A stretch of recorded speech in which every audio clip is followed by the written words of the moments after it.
Naarestado ang isang individual na tinuring na high-value individual matapos itong mahuli sa isang matagumpay na bypass operation ng pinagsamang pwersa ng pulisya at iba pang ahensya ng Urdaneta City. Nasamsam mula sa sospek ang humigit kumulang 400,000 halaga ng hinihinalang shabu. Yan ang balitang tinutukan ni Police Corporal Mark Anthony Pico.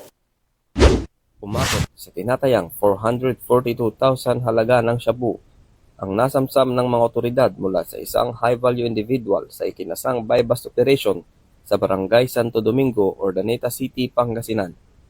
Naaresto sa operasyon ang isang 54 na taong gulang na massage therapist matapos ang matagumpay na operasyon ng pinagsanib na puwersa ng PDEU Pangasinan PPO, katuwang ang PIU Pangasinan, PIT Pangasinan, RIU-1, RID-1, RPDEU-1, PDEG SOU-1, Urdaneta City Police Station at PDEA Regional Office 1. Nakumpiska mula sa sospek ang humigit kumulang 65 gramo ng shabu na nakalagay sa 5 heat-sealed plastic sachet kasama ang iba pang mga ebidensya.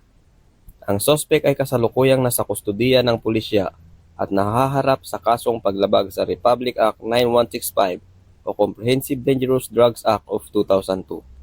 Ayon kay Police Brigadier General Dindo R. Reyes, Regional Director ng PRO1, ito ay bunga ng dedikasyon, sakripisyo at matibay na ugnayan ng ating mga unit at katuwang na ahensya sa patuloy na kampanya laban sa pinagbabawal na gamot. Nananatiling matatag ang PRO1 sa adhikaing mapanatili ang Ilocos Region kung saan mamamayani ang batas, disiplina at kapayapaan.